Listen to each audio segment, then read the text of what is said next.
Fala galera, tudo bem com vocês? Estamos aqui para mais um podcast da DB1. Sou o Fernando Nicoloide, sou Head de Novos Negócios aqui na DB1 Global Software.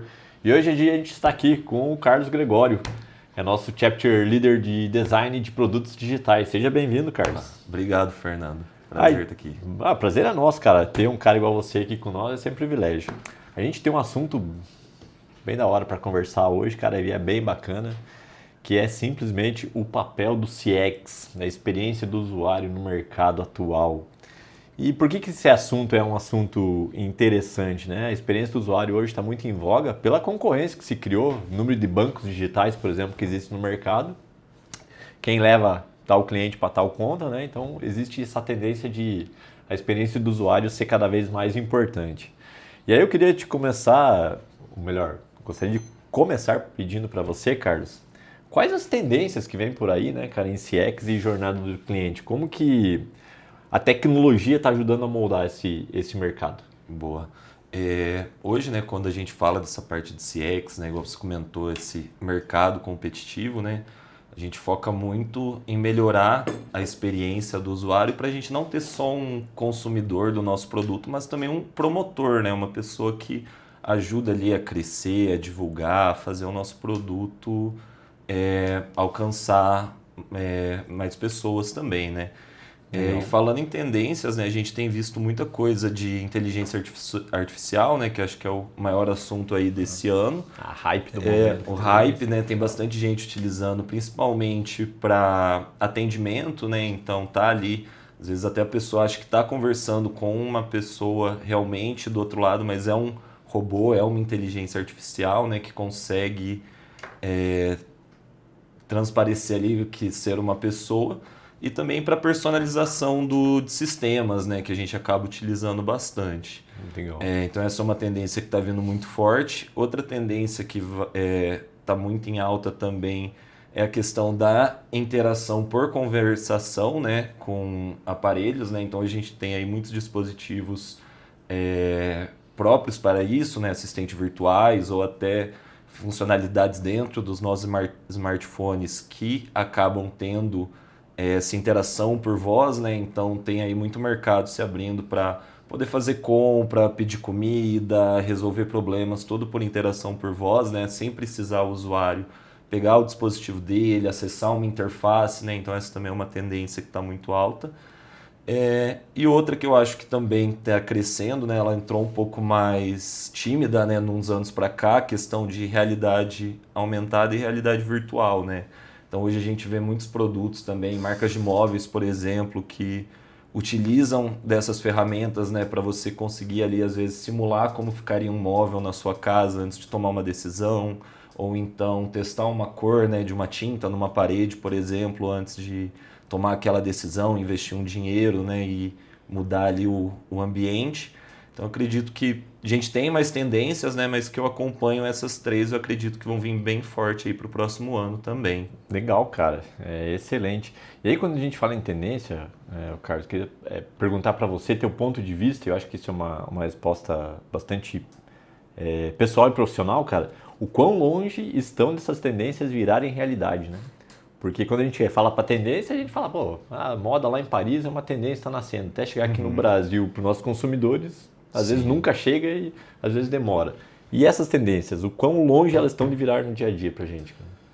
Cara, elas não estão muito longe não, Fernando, para falar a verdade, né? Eu acho que é igual essa parte de inteligência artificial. Tem muita coisa que é mistério ainda, né, para grandes empresas, para todo mundo de forma geral, mas tem muitas aplicações que já podem ser feitas com elas, né? Então, igual eu falei ali, principalmente essa parte de atendimento, né, de dar suporte, de resolver dúvidas, né, até diminuir um custo que você teria com alguém ali de suporte, de atendimento. Então você começa a automatizar essa parte também de personalização, né, para gerar empatia, que quando a gente fala também em CX, é a gente empatizar com o nosso usuário, entender ali o momento que ele está utilizando a aplicação, né? Então isso também ajuda bastante. Mas são ferramentas, né, que acho que estão bem inseridas e todo mundo tem um recurso para estar utilizando, né? Só entender se faz sentido, entender o momento do cliente, do projeto, do produto e tá aplicando mesmo. Legal, cara. Não saber que estão perto de ser usadas, né, essas tendências, cara. E aí quando você traz um ponto que as tendências abrem personalização, você pode estar criando uma confusão dentro da cabeça dos usuários e das empresas e gerando talvez atritos na jornada do cliente, né? Uhum. Você enxerga que existem esses pontos de atrito e quais seriam esses pontos de atrito aí no ambiente digital? Boa. Cara, existem vários pontos de atritos, né? Eu acho que até o CX, né, e o UX, que for aí, né, que a gente estiver dizendo, eles vêm para diminuir e resolver esses pontos de atrito. Então, é muito comum, às vezes, a gente pegar um produto digital ali que não teve esse trabalho realizado e ele ter muito problema de concisão, né? Então, componentes mesmo, às vezes diferente. O botão em uma tela é uma cor, o botão em outra tela é de outra cor. Ou até, por exemplo, quando você está executando uma aplicação, está utilizando uma aplicação e às vezes você precisa sair dela para continuar o seu fluxo, né? Então, às vezes, você está ali num aplicativo comprando um determinado produto, mas para realizar o pagamento você tem que sair, tem que abrir uma nova página, né? Então, são esses detalhes, esses pontos, né, que a gente vê que diminuem muito ali o uso da aplicação, aumentam o risco de drop cart, que a gente chama, né, de desistências de compras e por aí vai, né? Então, existem bastante desses pontos, né, que a gente acaba falando. E como que a gente reduz, cara, esses pontos, cara? Como que a gente faz para evitar que isso aconteça? Porque você está falando aí de drop card, de perca de venda, aí você perca de receita, talvez perca de usuário, de cliente, cara, você tem um prejuízo para a marca. Como que a gente faria para identificar e minimizar esse risco de atrito? Boa. Cara, a primeira coisa que a gente fala para todo mundo é converse com o seu usuário, né? Então, a gente tem muito aquele perfil de forma geral nas empresas que o cliente, que às vezes até o dono, por ter iniciado o negócio, ele se diz conhecer dos seus usuários, conhecer do seu produto, conhecer do dia a dia, mas na ponta mesmo, né, no dia a dia, não é ele que utiliza o sistema, né? Às vezes é uma outra pessoa que não tem um contexto igual ao dele, um background totalmente diferente do dele.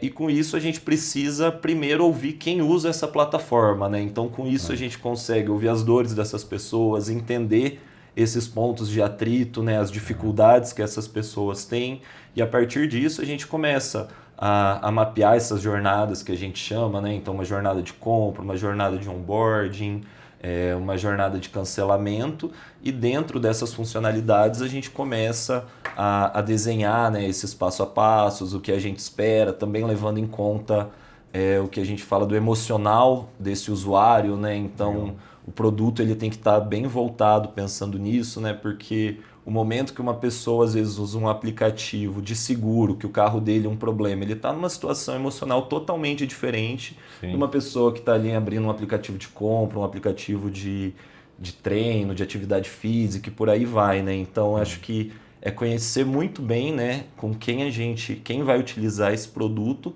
e as reais necessidades deles, né? Legal. Então, o que faz sentido ali no dia a dia dele. Legal, cara. Então, escuta ativa na prática. Total. O tempo inteiro, o tempo todo. E aí você trouxe um item sobre personalização da jornada, né? Como que a personalização dessa jornada pode aumentar a conversão e até o engajamento do cliente? Cara, essa é uma pergunta bem legal. Acho que eu tenho até um exemplo bem recente disso de personalização para deixar um pouco mais palpável aí para quem está vendo a gente. Todo ano, quando chega em dezembro, né, o Spotify, não sei se você assina Spotify, ele faz aquela retrospectiva do ano, né? Então aquilo é um exemplo de personalização dentro de um produto para aumentar o engajamento, trazer aquela sensação não só de usuário, mas de promotor da marca, né? Porque chega lá, todo mundo quer compartilhar a retrospectiva dele. Se você encontra os amigos, um comentando, eu vi que aquele foi seu resultado, o meu foi esse, né? E até um ponto que eles trouxeram esse ano diferente dos outros anos, eles gravaram alguns artistas, né, em determinado momento de forma não aleatória, né, mas de acordo com o seu gosto, né, com todo esse trabalho ali de dados, ele coloca um artista passando uma mensagem, né? Então também é uma nova forma de Personalização, que você vai receber uma mensagem de alguém que você gosta, de um artista que você escuta, né? E aquilo também vai te fazer ter uma experiência melhor durante o uso da aplicação, promover a marca, divulgar, né? E não só ser um usuário que escuta só no seu dia a dia a música, né? Mas legal, também... cara. Legal, Carlos. Obrigado pelas explicações. E no início do nosso bate-papo, você trouxe um item bastante bacana, que é a utilização de inteligência artificial, né? O que está na hype do momento aí. E muitas empresas utilizando a própria IA para fazer o atendimento, fazer o acompanhamento do cliente dentro dos seus produtos digitais. Como que você enxerga essa relação da IA fazendo o atendimento e o impacto disso? Ele tende a ser positivo ou negativo na questão de você ouvir o cliente, de você acompanhar mais o teu cliente para saber aonde você pode aperfeiçoar a jornada dele? A IA vem para somar? Talvez venha para substituir ou vem para piorar essa relação? Certo. Eu acho que ela não vem para substituir totalmente, né? Lógico que a gente precisa ali ter pessoas por trás, né? Tanto manipulando, configurando, analisando e vendo se está sendo um trabalho efetivo da SA, né? Porque uma IA ela tem que ser treinada para desempenhar um papel, né? Não é nenhuma IA que a gente pega, instala e ela já sai gerando valor, resolvendo todos os nossos problemas, né? Então ela precisa de um treinamento bem específico e bem focado porque a gente precisa, né?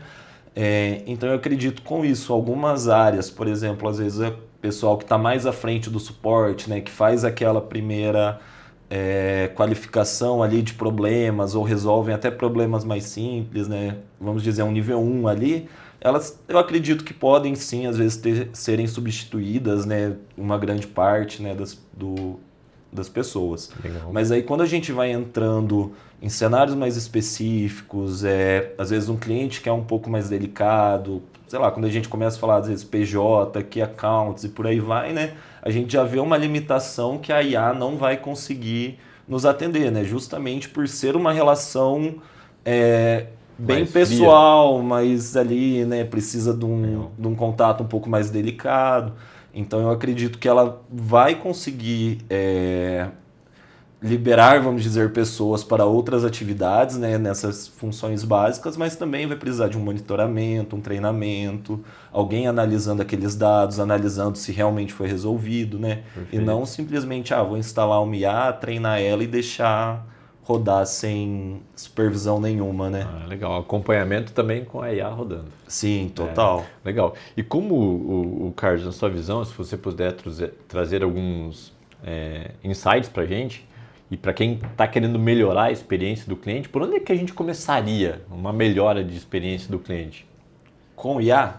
Com IA e sem IA, cara. IA. Acho que vamos trazer os dois exemplos aí, né? Legal. Boa, eu vou começar falando então sem IA, né? Eu acho que uma coisa que a gente fala muito aqui no universo de CX, de UX, é aquele famoso depende, né? Então cada cenário é um cenário, cada produto é um produto, o cliente tem uma maturidade, né? Então, quando a gente começa o trabalho num cliente, né, a gente faz esse diagnóstico de maturidade, de momento de projeto, de produto, e a partir disso a gente começa a tratar uma estratégia para aquele cliente, né? Então, quais informações que ele trouxe para a gente precisa revalidar, ou quais a gente tem certeza que a gente pode confiar que é daquela forma que acontece, né, que aqueles dados funcionam, né? Então, a partir disso a gente vai montando, né, essa etapa inicial para a gente conseguir performar melhor dentro desse cliente. E aí a IA ela pode ajudar a gente, né, nesse operacional, né? Então, por exemplo, até falando aqui um pouco mais dentro do nosso time de design aqui da DB1, né? A gente já está começando a fazer testes de IA para ajudar a gente em compilação de testes de usabilidade, né? Então, hoje a gente vai lá validar uma proposta com usuários reais dos nossos clientes, né? E a gente sai com 1 hora de gravação de feedback ou muitas notas, né? E antes disso a gente precisava de pessoas que ficassem lendo e compilando aqueles dados, né, de forma individual e era um trabalho muito custoso, né? Então hoje a gente já está fazendo experimentos onde a gente consegue pegar tanto esses áudios, né, para IAs que já conseguem entender e transcrever, ou a gente faz separado essa transcrição, mas aí a gente consegue imputar essa massa de dados, né, numa IA e ela começar a compilar os dados, de analisar pontos incomuns de uma resposta da pessoa A para a pessoa B, por exemplo, né? Isso a gente tem ganho muito tempo, porque esse trabalho de formiguinha, de ficar lá analisando, compara e tudo, a IA rapidamente ela já processa ali, sintetiza e devolve para a gente, né? Igual eu falei, não é uma coisa 100% garantida, né? A gente precisa revisar, precisa dar uma olhada, mas a gente consegue economizar muito tempo com ela também, né? Legal, até porque tem o tato do ser humano em avaliar o que a IA está devolvendo, certo? Sim, também. Para tomar a decisão, legal. Bacana, hein, cara? Transformação bastante grande na experiência do cliente usando IA, cara. Legal. Sim. E quando a gente fala em experiência do cliente, existem indicadores ou artefatos que a gente consegue mensurar e entregar para o cliente lá na ponta e falar assim, vai por esse caminho que a chance de resultado positivo é muito maior? Cara, existe. A partir do momento que a gente faz esses testes de usabilidade, né, que a gente chama com os nossos clientes, é justamente para garantir que a gente está desenvolvendo algo que vai funcionar, que vai dar resultado para ele, que vai ter um retorno ali para o negócio dele, né? Então, a gente já se deparou com algumas situações, né, que a gente tinha 2 caminhos para seguir com o cliente, né? Às vezes um pouco mais custoso, um pouco mais caro, com um pouco mais de esforço, e um caminho mais simples, né? Os 2 poderiam alcançar aquele objetivo, né, de formas diferentes, né? Aí é mais uma parte técnica, né? Não vou entrar tanto. Mas aí como que a gente chegou nessa decisão, né? Testando com nossos usuários, né? Então, será que a gente precisava construir todo aquele que gerava o maior esforço, deixar o sistema preparado para, só que a gente nem sabia se aquele momento chegaria, né? Então, com uma simples validação ali, a gente entendeu se fazia sentido e ajudou a gente até economizar dinheiro do nosso cliente, lançar uma funcionalidade mais rápida no produto dele, né? Perfeito. Então, acho que é essencial, né? Toda essa parte de validação, cara, e teste. Legal, Carlos. Obrigado por compartilhar. Agora eu vou te desafiar aí, cara, contar para nós, além do caso do Spotify, que é mundialmente conhecido, né? Impacta muitas pessoas, né? Faz a galera ouvir mais uma música que gosta do que outra que ouvia todo dia. Você trazer 2 cases aí pra gente, cara, um positivo e o não tão positivo de experiências de clientes. Legal, cara. Bom, acho que até começando então pelo positivo, né? Ele é um case um pouco diferente do Spotify, né? Mas ele é mais voltado para a experiência mesmo, né? De forma geral.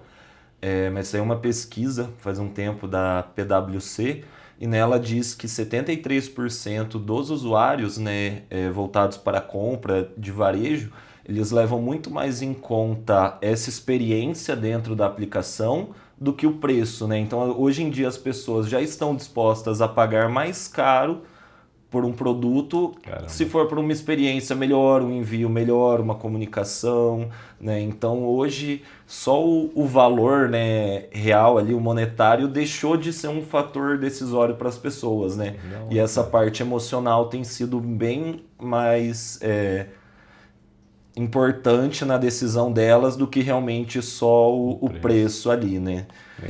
E falando de um case de insucesso, né, a gente vê muitos cases, né, que foram, vamos dizer, que deram errados, né, que o produto não foi para frente, principalmente nas etapas de validação, né? Então, se a gente começa a analisar os cases e a maioria dos cases foram validados, tiveram ali testes, pesquisas com usuários, normalmente, mesmo que ele precise de uma correção, né, são produtos que acabam evoluindo, sendo absorvidos pelo mercado. Legal. Mas existem muitos produtos, né, que foram desenvolvidos sem ter esse foco de teste, né, só pensando, não, o usuário precisa disso, né, a gente tem uma experiência já de mercado, a gente sabe, conhece o nosso público, né, e vamos focar nisso. Acho que um grande exemplo desse era aqueles scooters de shopping, não sei se você lembra, que fizeram até para os seguranças utilizarem tudo. E foi uma coisa que surgiu aí no mercado, eu acho que não ficou nem um ano, por conta de dificuldade de andar naquilo, o tamanho que era, velocidade, então diversos problemas que para a realidade ali que que projetaram ele não estava aderente, né? Então, se eles tivessem, às vezes, feito uma pesquisa, feito uma validação, levado, às vezes, um protótipo para um shopping, né? Para alguém testar de forma ali verdadeira no dia a dia, né? Eles poderiam ter economizado muito dinheiro, ter ganho muito mais dinheiro ali pivotando alguma coisa, né? Então, acho que esse é um case aí muito comum, acho que o pessoal se recorda dessa época. Legal, que surgiram, cara, esses produtos e logo sumiram, né? E olha o que você está trazendo pra gente, né? Um caso de insucesso. Talvez quantos milhões de reais foram gastos, né? Que poderia ter sido evitado com uma pesquisa, e um outro da PwC dizendo que 73% dos consumidores pagam mais simplesmente por ter uma experiência melhorada. Obrigado por compartilhar isso, e agora eu gostaria de pedir, Carlos, para a gente finalizar, que você trouxesse para nós, cara, o que você deixaria de dica para quem quer mexer com ou quer trabalhar na experiência do cliente, cara? Qual é que seria assim, começa por aqui que a chance de sucesso é maior? Boa. Cara, então a minha dica é, se você não faz hoje CX na sua empresa, né, e você quer começar, a primeira coisa é escute seu usuário. Então, sai um pouco ali da sua sala, né, sai um pouco ali da sua vivência, dos seus colegas de trabalho, e busque os seus consumidores reais, né? Escute ele, perguntem para eles quais as dificuldades, o que eles gostam no seu produto. Se eles não utilizam o seu produto, qual produto eles utilizariam no lugar também, né? Para você também começar a ver um pouco mais a fundo o que substituiria o seu produto na visão dos seus usuários e não só na sua visão de negócio, de empresário, né? Legal. Então, acho que esse é o primeiro ponto, e depois que você escutar, fizer essa bateria, essas rodadas ali com seus usuários, começar a mapear, né, desenhar as jornadas, também depois priorizar, pensando muito no impacto, né? Então, o que eu posso melhorar que vai gerar um grande impacto para os meus usuários, né? Então, legal, quanto mais impacto a gente conseguir causar a curto prazo, melhor para o produto, né? Impacto legal, positivo, eu digo, né? Então, nesse sentido. Então, joga lá todas as suas dores numa matriz de priorização, impacto e esforço, né? A partir disso, vai. Legal, cara. Então, vou entregar a idade aqui, mas se a gente voltar a ter um cliente oculto, seria um primeiro passo para começar a ouvir o cliente? Pode ser, cliente oculto é uma das formas também, né? Se você, às vezes, tem uma relação boa com seus clientes, não impede você ali convidar eles, né, às vezes para uma lista de e-mail, algum contato de, estamos fazendo uma pesquisa, a gente quer ouvir você, né, você tem aí meia hora para a gente conversar, né, e também, às vezes, nem precisa ser tão oculto assim, né. Legal, cara, valeu. Bom, agradecer, Carlos, obrigado aí pela presença, cara. Esse foi mais um podcast aqui da DB1, seja bem-vindo, se inscreva aqui no canal para receber mais informações. Aqui os dias tem novos podcasts. Valeu, gente, ótimo dia.